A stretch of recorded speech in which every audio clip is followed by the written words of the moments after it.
Komplisert. Vi tok steget til der vi ordna opp i det, og plutselig ble vi litt mer motiverte. Vi tok steget til der vi holder hodet hevet. Jepp, jeg holder hodet hevet til nakken gjør vondt, og jeg tror det bedres igjen. Har vært mange netter der jeg tenkt hva jeg kunne ha gjort annerledes, men det gir meg hodepine når jeg sporer til det, så jeg sporer videre til et sted der jeg mestrer alt, for dette her gjør meg nesten kvalm. Vet ikke hva hun styrer med, men jeg gira på å styre med henne og følge takt og rytme, selv om vi ikke får alt å sitte.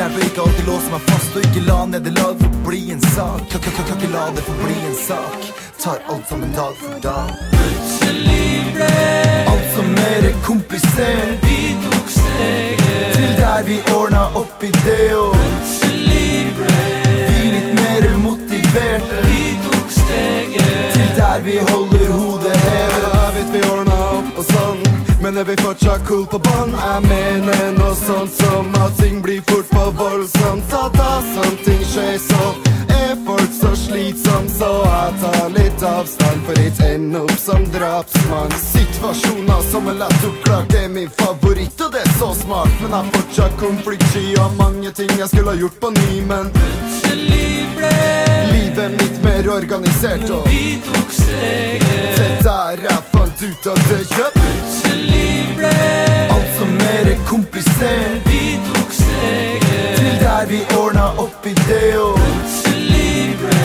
vi litt mer motiverte. Vi tok steget til der vi holder hodet hevet. Kan ikke la det forbli en sak. Tar alt som en dag for dag. Kan ikke la det forbli en sak. Tar alt som en dag for dag. Kan ikke la det forbli en sak.